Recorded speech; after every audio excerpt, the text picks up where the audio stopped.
এই শয়তান ছিল জান্নাতে। আদম আলাইহিস সালামের সঙ্গে শয়তানকে আল্লাহ দুনিয়াতে পাঠিয়ে দিলেন। শয়তান ছিল জান্নাতে। শয়তান মহান আল্লাহর সঙ্গে ওয়াদা করে আসছে, ও আল্লাহ, যে আদমের কারণে আমাকে তুমি জান্নাত থেকে জাহান্নামে দিলা, আমাকে তুমি লানত করলা, আমাকে অভিশাপ দিলা, ও আল্লাহ শোনো, তোমার সঙ্গে আমি কিছু কথা বলতে চাই, আমাকে কিছু কয়েকটা অনুমতি দিয়ে দাও। আল্লাহ তখন বললেন, ওরে শয়তান, বলো কি অনুমতি তোমাকে দিতে হবে। এক নাম্বার অনুমতি হলো, ওগো আমার আল্লাহ শোনো, যে মানুষের কারণে তুমি আমাকে অভিসম্পাদ করলা, যে বনি আদমের কারণে তুমি আমাকে জাহান্নামে পাঠাইলা, আমাকে তুমি কিয়ামত পর্যন্ত হায়াত দাও। আল্লাহ তখন বললেন, এরে শয়তান, যা তোরে আমি কিয়ামত পর্যন্ত হায়াত দিয়ে দিলাম। শয়তান বলে, ও আল্লাহ, শুধু কিয়ামত পর্যন্ত হায়াত দিলে হয় না, কিয়ামত পর্যন্ত হায়াত দিলে চলবে না, আরেকটা অনুমতি আমাকে দাও। আমার আল্লাহ বলেন, শয়তান রে, আরেকটা অনুমোদন কি আমি তোরে দিয়ে দিব, তুই তাড়াতাড়ি বল। শয়তান বলে, আল্লাহ, যে মানুষের কারণে আমাকে জাহান্নামে দিলা, যে মানুষের কারণে আমাকে অভিসম্পাদ দিলা, ওই মানুষের রোগের সায় প্রতিদিন 24টা ঘন্টা ওই মানুষের ভিতরে আমাকে ঢুকার পারমিশন দিয়া দাও। আল্লাহ বলেন, এটাও দিলাম। আল্লাহ বলেন, এটাও দিলাম। শয়তান বলে, আল্লাহ, মাত্র 2টার কথা বললাম, আরো তো আছে। ও আল্লাহ, তাহলে জানিয়ে রাখো, যে মানুষের কারণে আমাকে জাহান্নামে দিলা, যে বনি আদমের কারণে আমাকে দুনিয়াতে পাঠাইলা, যে বনি আদমের কারণে আমাকে অভিশাপ দিয়ে দিলা, যে বনি আদমের কারণে আমাকে তুমি বদদুয়া দিয়ে দিলা, আমি দুনিয়ায় যতদিন থাকবো একটা বনি আদমকে আমি শয়তান জান্নাতে যাইতে দিব না। নাউযুবিল্লাহ। আমার আল্লাহ তখন বলেছিলেন, এই ইবলিস, ভালো করে শুনো, আমার আদমকে সিজদা না করার কারণে তোরে জাহান্নামে আমি পাঠাইয়া দিলাম। তুই আমার সঙ্গে চ্যালেঞ্জ করলে, তুই থাকতে একটা আদম বান্দা জান্নাতে যাইতে পারবে না। আমিও তোর সঙ্গে চ্যালেঞ্জ করলাম। শয়তানের সঙ্গে আল্লাহর চ্যালেঞ্জ। সুবহানাল্লাহ কইতে না? আর একটু জোরে কইন সুবহানাল্লাহ। শয়তানের সঙ্গে মহান আল্লাহ তখন চ্যালেঞ্জ করলেন, এ শয়তান, ভালো করে শুনবা, ভালো করে শুনবা, আমার কোনো বান্দা যদি 80 বছর হায়াত পায়, আমার কোনো বান্দা যদি 100 বছর হায়াত পায়, আমার কোনো বান্দে যদি 90 বছর হায়াত পায়, আমার কোনো বান্দে যদি 100 বছর হায়াত পায়, ওই আমার বান্দা, আমার বান্দি 100 বছর সে গুনাহ করে ফেলায়, তোর দুকায় গুনাহ করে, দুনিয়ার দুকায় গুনাহ করে, স্ত্রীর দুকায় গুনাহ করে, সন্তানের দুকায় আমার বান্দা মানে গুনাহ করে ফেলে। ওরে ইবলিস শোনো, 100 বছরের ভিতরে 99 বছর গুনাহ করে ফেলেছে। মৃত্যুর 1টা ঘন্টা আগে আমার বান্দা যদি আমি আল্লাহর ভয়টা তার দিলের ভিতরে ঢুকাইয়া দেয়, সুবহানাল্লাহ, মৃত্যুর 1টা ঘন্টা আগে আমার বান্দা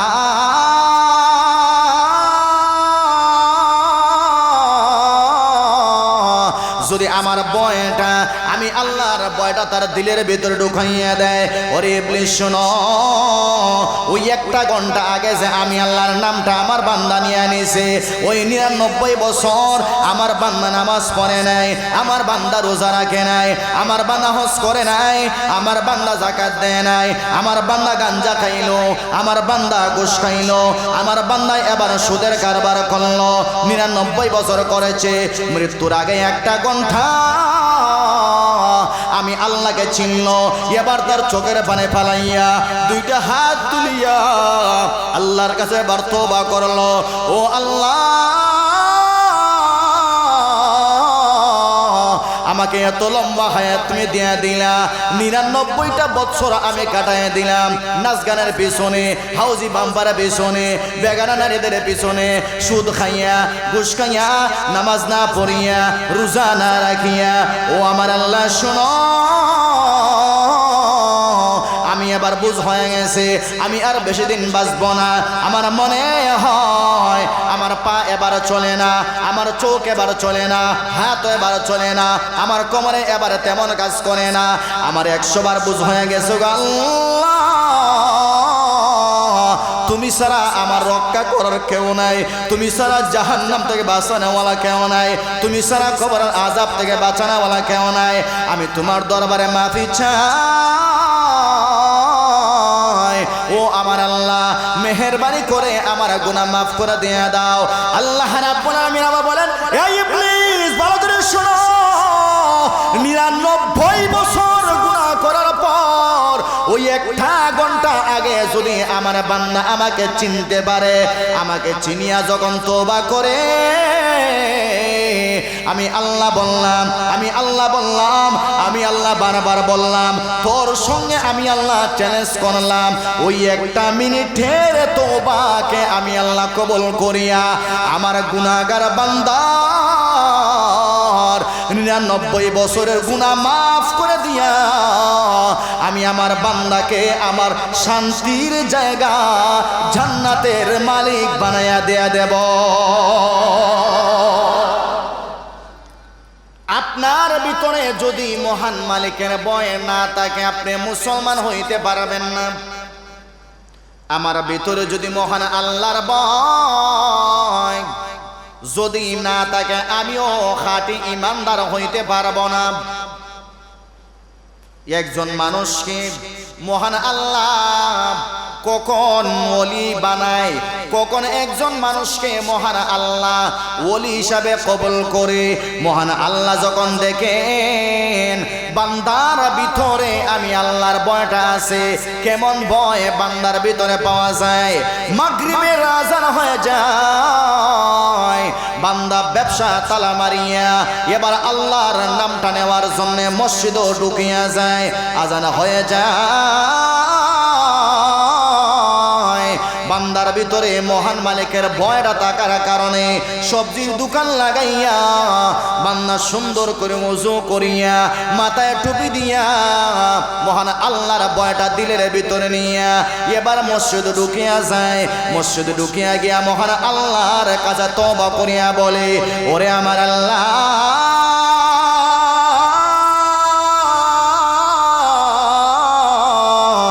তোমার কুদরতি চক্ষু দিয়া তুমি দেখো আযান হয়ে গেছে, আমি আমার দোকান বন্ধ করে দিলাম। ও মালিক, আযান হয়ে গেছে, আমি আমার সবজির দোকান বন্ধ করে দিলাম। ও গো আমার আল্লাহ, আযান হয়ে গেছে, আমি আমার সিএনজি ড্রাইভারে বন্ধ করে দিলাম। ও মালিক, আযান হয়ে গেছে, আমি আমার রিকশার পেট্রোল মারা বন্ধ করে দিলাম, আমি আমার ধান কাটা বন্ধ করে দিলাম, আমি আমার গরু চড়ানো বন্ধ করে দিলাম। ও আল্লাহ, ভালো করে তাকাইয়া দেখো, তোমার দিলের ভয়, তোমার ভয় আমির দিলের মধ্যে আছে। এজন্য আযান হওয়ার সঙ্গে সঙ্গে আমি আমার ক্ষেতের কাম করি নাই, আমি আমার ঘরের কাম করি নাই। কারণ গো আমার আল্লাহ, আমি জানি এই দুনিয়ার শান্তি না, আসল শান্তি না, এই দুনিয়ার আরাম আসল আরাম না, এই দুনিয়ার সুখ আসল সুখ না। ওরে মুসলমান, ভালো করে শোনো, ভালো করে শোনো, এরকম মহান আল্লাহর দিনের ভয় নিয়া, আল্লাহর ভয় নিয়া যদি তুমি জমিনে চলতে পারো, আল্লাহ দিনও যেরকম দেখে, রাত্রিতেও দেখে, সূর্যের আলোতে যেরকম আমার আল্লাহ দেখে, পানির নিচেও আমার আল্লাহ তোমার দেখে, কথা যেরকম দেখি না। আমার আল্লাহ বলেন, ওরে বান্দা, আমি আল্লাহ তখনই তোর নামটা আমি আল্লাহ আল্লাহর ওলিদের খাতায় তখন তুলব যখন তোর দিলের ভিতরে আমার ভয় থাকবে।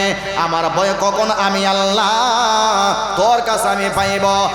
গ্রামের ভিতরে বড় একটা বিচারের সময় একজন অন্যায় একজন ন্যায়, অন্যায় জনকে অন্যায় দিয়ে দিলা, ন্যায় জনকে ন্যায় দিয়ে দিলা, তখন বোঝা গেল তোমার দিলের ভিতরে আল্লাহর ভয় আছে। ওরে বান্দা শোনো, ভালো করে শোনো, দুনিয়ার সব জায়গায় এক কথায় পানির নিচেও যদি তুমি আমি আল্লাহকে ভয় করো, রাত্রে 3টার সময়ের বান্দা গোপনে গোপনে মোবাইল একাকাটি পাইতে গিয়া চোখের সামনে অশ্লীল উলঙ্গ ছবি আসে, সঙ্গে সঙ্গে যদি তুমি আমার আল্লাহর নামটা স্মরণ করিয়া আল্লাহর কাছে তওবা করো, ওগো আমার আল্লাহ, রাত্রে আমার বাবায় দেখে না, আমার মায় দেখে না, আমার বিবি দেখে না, আমার সন্তান দেখে না, আমার হাতে একা একা মোবাইল, আমার মনে যা চায় আমি তাই করতেছি। ও আল্লাহ, তোমাকে সাক্ষী রাখিয়া বললাম, রাত্রে 3টার সময়, যেই সময় তুমি আল্লাহ ছাড়া দুনিয়ার কেউ আমার দিকে তাকাইতে পারে না, আমার দরজা লাগানো, দরজা বন্ধ, আমার জানালা বন্ধ, আমার ঘর বন্ধ, আমার বাবা আসতে পারবে না, দুনিয়ার কেউ আমার ঘরের ভিতরে আসতে পারবে না, এমন সময় আমার মনে যা চায় তাই করতে পারবো। অন্ধকারে একা একা ঘর, আমার আত্মীয় স্বজন কেউর নজর আমার ঘরের দিকে নাই, কিন্তু আল্লাহ শোনো, একমাত্র তোমার ভয়ে আমি বেগানা নারীদের ছবি দেখা বাদ দিয়ে দিলাম, নাচ গান দেখা বাদ দিয়ে দিলাম, হাউজি বাম্পারে যাওয়া বাদ দিয়ে দিলাম, গানে যাওয়া বাদ দিয়ে দিলাম, বন্ধু বান্ধবের সঙ্গে আড্ডা দেওয়া বাদ দিয়ে দিলাম।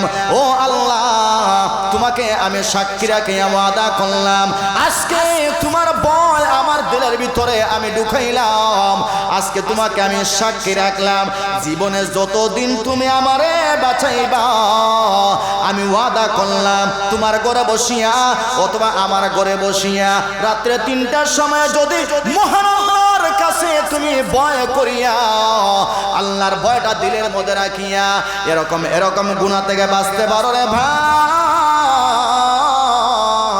আমার আল্লাহ বলেন এটাই হলো আসল ভয়, এটাই হলো আল্লাহর ওলির আলামত, এটাই হলো মুত্তাকির আলামত, এটাই হলো মুমিনের আলামত। সুবহানাল্লাহ, এটাই হলো মুমিনের আলামত, যে অন্ধকার রাত্রিতে একা একা গুনাহ মনে যা চায় তাই করতে পারবে, ওই জায়গা থেকেও যদি সে আল্লাহর ভয়ে গুনাহ থেকে ফিরত আইতে পারে, সে ওই লোকা পৃথিবীর মধ্যে 1 নাম্বার ইমানদার আল্লাহর ওলি। সুবহানাল্লাহ কইতেন, সে হইল আল্লাহর ওলি। এই কথা, সে হইল 1 নাম্বার আল্লাহর ওলি। আজকে কোন চাই রাত্রে 2টার সময় আমরা একা একা মনে যা চায় তাই করি না, কথা জুড়ে করি না, মনে যা চায় তাই করি, গুনাহ থেকে বাঁচতে পারি না, শয়তানি এমন মজা লাগায় দেয়, এই কি তুইছে তোর, কি তুইছে তোর, বাপ নাই, তোর বউ নাই, তোর বোন নাই, তোর বাচ্চা নাই, কেউ নাই, বেটা মনে যা চায় তাই কর, কথা জুড়ে কোন ঠিক কিনা? শয়তানে ধোঁকা দেয়নি আমার ভাইয়েরা। এই শয়তান ছিল জান্নাতে, আদম আলাইহিস সালামের সঙ্গে শয়তানকে আল্লাহ দুনিয়াতে পাঠিয়ে দিলেন। শয়তান ছিল জান্নাতে, শয়তান মহান আল্লাহর সঙ্গে ওয়াদা করে আসছে, ও আল্লাহ, যে আদমের কারণে আমাকে তুমি জান্নাত থেকে জাহান্নামে দিলা, আমাকে তুমি লানত করলা, আমাকে অভিশাপ দিলা, ও আল্লাহ শোনো, তোমার সঙ্গে আমি কিছু কথা বলতে চাই, আমাকে কিছু কয়েকটা অনুমতি দিয়ে দাও। আল্লাহ তখন বললেন, ওরে শয়তান, বলো কি অনুমতি তোমাকে দিতে হবে? 1 নাম্বার অনুমতি হলো, ওগো আমার আল্লাহ শোনো, যে মানুষের কারণে তুমি আমাকে অভিসম্পাদ করলা, যে বনি আদমের কারণে তুমি আমাকে জাহান্নামে পাঠাইলা, আমাকে তুমি কিয়ামত পর্যন্ত হায়াত দাও। আল্লাহ তখন বললেন, এরে শয়তান, যা তোরে আমি কিয়ামত পর্যন্ত হায়াত দিয়ে দিলাম। শয়তান বলে, ও আল্লাহ, শুধু কিয়ামত পর্যন্ত হায়াত দিলা হয় না, কিয়ামত পর্যন্ত হায়াত দিলে চলবে না, আরেকটা অনুমতি আমাকে দাও। আমার আল্লাহ বলেন, শয়তান রে, আরেকটা অনুমোদন কি আমি তোরে দিয়ে দিব, তুই তাড়াতাড়ি বল। শয়তান বলে, আল্লাহ, যে মানুষের কারণে আমাকে জাহান্নামে দিলা, যে মানুষের কারণে আমাকে অভিসম্পাদ দিলা, ওই মানুষের রোগের সায় প্রতিদিন 24টা ঘন্টা ওই মানুষের ভিতরে আমাকে ঢুকার পারমিশন দিয়া দাও। আল্লাহ বলেন এটাও দিলাম, আল্লাহ বলেন এটাও দিলাম। শয়তান বলে, আল্লাহ, মাত্র 2টার কথা বললাম, আরো তো আছে। ও আল্লাহ, তাহলে জানিয়ে রাখো, যে মানুষের কারণে আমাকে জাহান্নামে দিলা, যে বনি আদমের কারণে আমাকে দুনিয়াতে পাঠাইলা, যে বনি আদমের কারণে আমাকে অভিশাপ দিয়ে দিলা, যে বনি আদমের কারণে আমাকে তুমি বদয়া দিয়ে দিলা, আমি দুনিয়ায় যতদিন থাকবো একটা বনি আদমকে আমি শয়তান জান্নাতে যাইতে দিব না। নাউযুবিল্লাহ। আমার আল্লাহ তখন বলেছিলেন, এই ইবলিস, ভালো করে শোনো, আমার আদমকে সিজদা না করার কারণে তোরে জাহান্নামে আমি পাঠাইয়া দিলাম। তুই আমার সঙ্গে চ্যালেঞ্জ করলে, তুই থাকতে একটা আদম বান্দা জান্নাতে যাইতে পারবে না। আমিও তোর সঙ্গে চ্যালেঞ্জ করলাম। শয়তানের সঙ্গে আল্লাহর চ্যালেঞ্জ। সুবহানাল্লাহ কইতে না? আর একটু জোরে বলেন সুবহানাল্লাহ। শয়তানের সঙ্গে মহান আল্লাহ তখন চ্যালেঞ্জ করলেন, এ শয়তান, ভালো করে শুনবা, ভালো করে শুনবা। আমার কোনো বান্দা যদি 80 বছর হায়াত পায়, আমার কোনো বান্দা যদি 100 বছর হায়াত পায়, আমার কোনো বান্দে যদি 90 বছর হায়াত পায়, আমার কোনো বান্দে যদি 100 বছর হায়াত পায়, ওই আমার বান্দা, আমার বান্দি 100 বছর সে গুনাহ করে ফেলায়। তোর দুকায় গুনাহ করে, দুনিয়ার দুকায় গুনাহ করে, স্ত্রীর দুকায় গুনাহ করে, সন্তানের দুকায় আমার বান্দা মানে গুনাহ করে ফেলে। ওরে ইবলিস শোনো, 100 বছরের ভিতরে 99 বছর গুনাহ করে ফেলেছে। মৃত্যুর 1 ঘন্টা আগে আমার বান্দা যদি আমি আল্লাহর ভয়টা তার দিলের ভিতরে ঢুকাইয়া দেয়, সুবহানাল্লাহ, মৃত্যুর 1 ঘন্টা আগে আমার বান্দা